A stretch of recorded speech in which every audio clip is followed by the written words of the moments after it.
What's up, YouTube? Here with another video. This video is going to be my first impressions and thoughts on the Apple Keynote that was released on the 9th of September.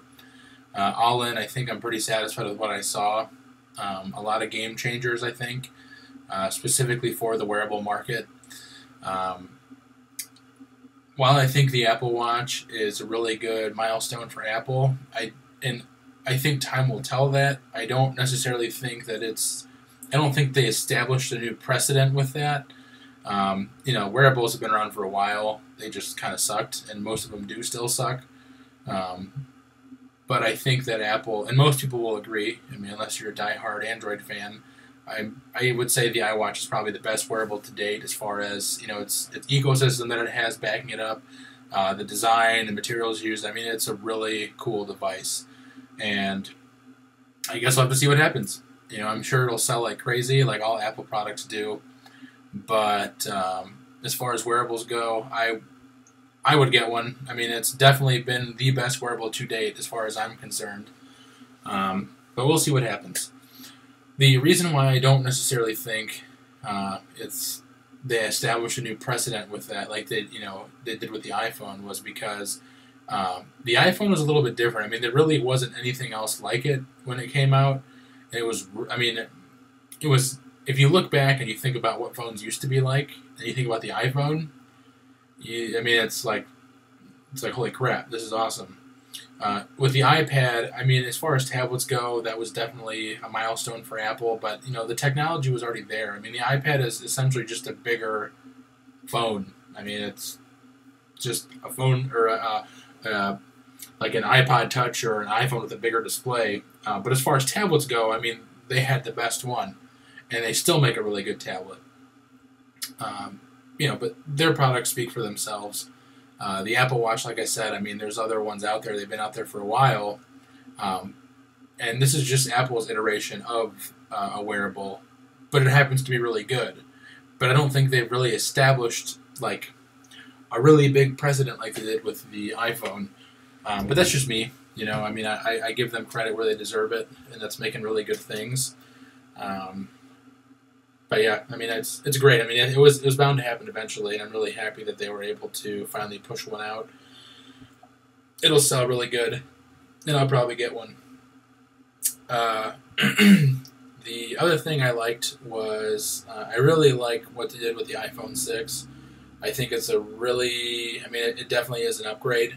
The one thing I didn't like about the iPhone 6, and I guess I should mention the Apple Watch first.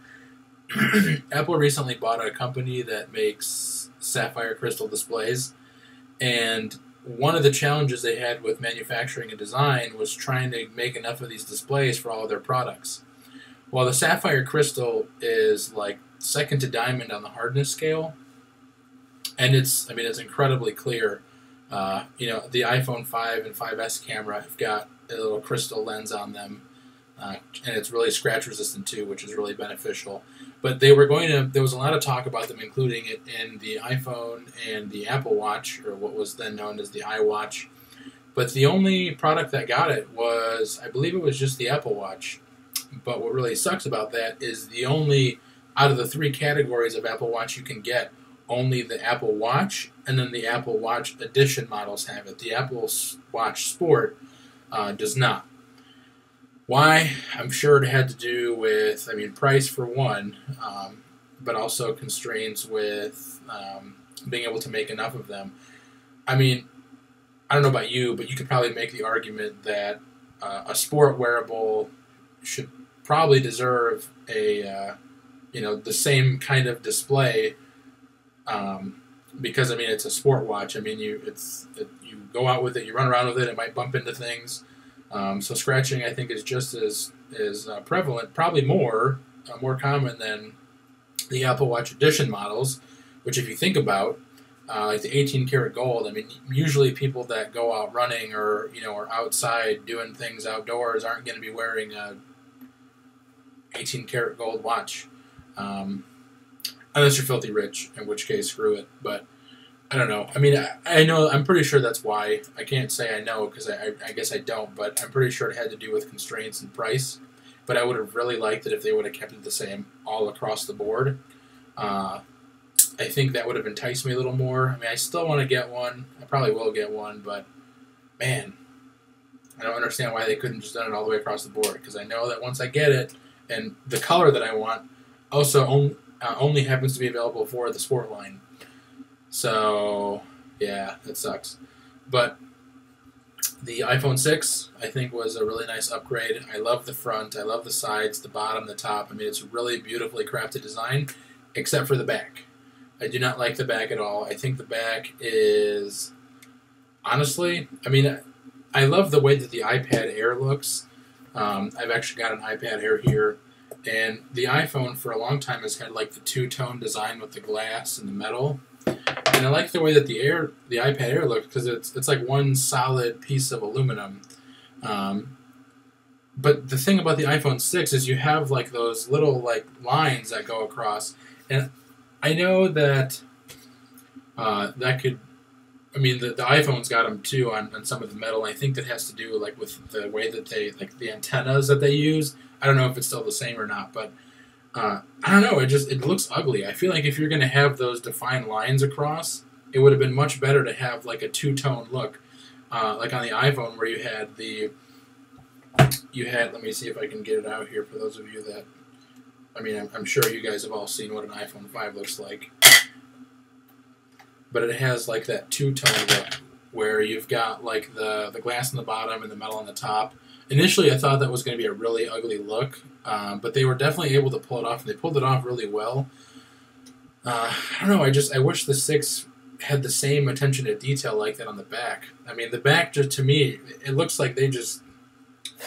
I don't know, I mean, it looks like they kind of slacked a little bit. But that's just me. I mean, I looked at leaked images of the iPhone 5 shell when that was first a thing, and I remember thinking to myself, wow, that looks really ugly. But they were able to pull it off, and the way that they did it just really, I don't know, I mean, it's something as simple as just that. I mean, they were really able to make it look a lot better than the leaked images looked, so I was pretty satisfied about that, and the chamfered edges really kind of make it stick out. But the iPhone 6, I don't know. I don't like the way the back looks, and it really bothers me because to me, it's just like a WTF, you know, like, I don't know, that's just me. You guys might disagree, and that's okay. The other thing I don't like about the iPhone 6 is the protruding camera lens. I think that it looks stupid. The iPod Touch, the newer one, has got it, and I'll let it slide on that. The iPod Touch I'll let it slide on. But see, the iPod Touch also has...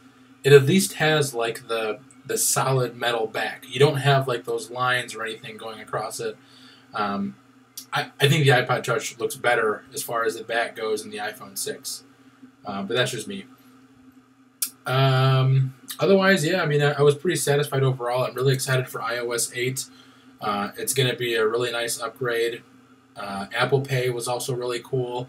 You know, it's about damn time that we have a method of paying that the Japanese have been using for years. I mean, the Japanese have been using NFC technology for, I think, like over 10 years now. And it's awesome. I mean, it's a really cool thing to have. You know, even the Samsung devices have had them for a while, but it's just nobody friggin' uses it. Nobody here uses it. I mean, if you go towards Chicago, you've got more of that contactless payment there, like at the Walgreens and stuff. But, you know, it's like there's a gas station down the street from where I live, and they have the terminal that's got the NFC capability, but they just don't pay for it because they say it's too expensive. And it's like, well, you could just swipe your card, and, you know, why would I pay more for that? You know, and I get it. You know, I blame mostly the companies that charge per swipe and all that other crap. You know, I blame them. I think the Apple Pay is going to be really good because I'm a really big guy with free market and competition. I think that a lot of competition gives people really good things at a really low price.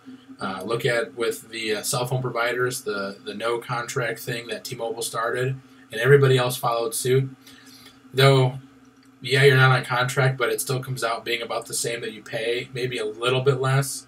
But we need more crazy people like T-Mobile to just sit there and be like, okay, no contracts, cheaper rate, and then everybody else will do it. Because if they don't, then everybody will leave. So we need more competition in different areas like that, specifically with mobile payments. I think that when Apple Pay comes out, which, by the way, I was reading an article that Best Buy and Walmart actually declined because that would require them to get newer point-of-sale machines. Like, dude, have you ever been in an Apple store? Like, the way that you check out there is freaking awesome.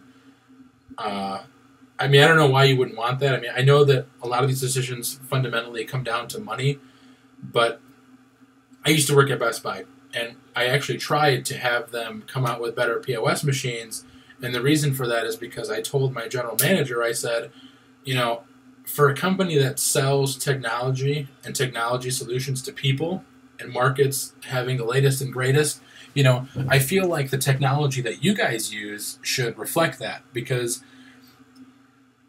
I mean, there's a bunch of reasons why. The biggest one is, first of all, as far as appearance goes, I mean, it looks really cool. And then second of all, it makes the customer experience a lot better, because when you sell them a device that has NFC or, NFC is like the standard. So, I mean, if you sell them something that's got NFC, I mean, they can't even really use it to pay for, they can't even use that technology to pay for the stuff that they've just bought from you.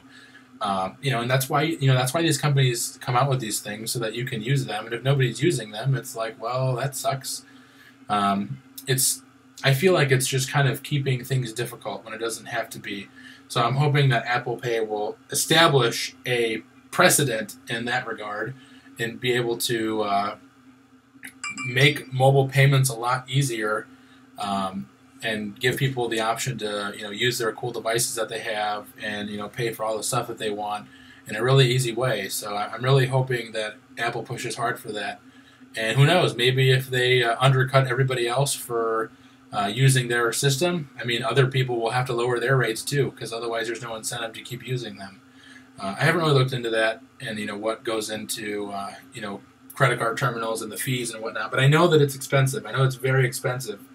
And it can actually hurt businesses sometimes if they don't sell a lot, because everybody uses plastic. And when you use, if you buy something that's $5, the credit card company, takes 5% of that per swipe.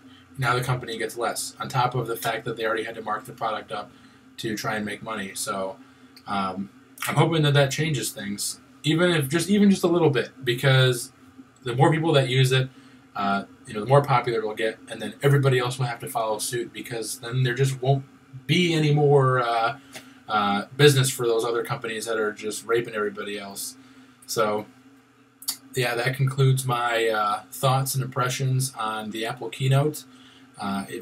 Subscribe if you haven't already. I'm still kind of a YouTube noob. I don't really have a lot of videos out there, but I hope at least somebody finds what I have to say interesting or insightful. And if you do, then like the video or subscribe. That'd be great. I'm hoping to really push this off. But until the next video, I'll see you guys later.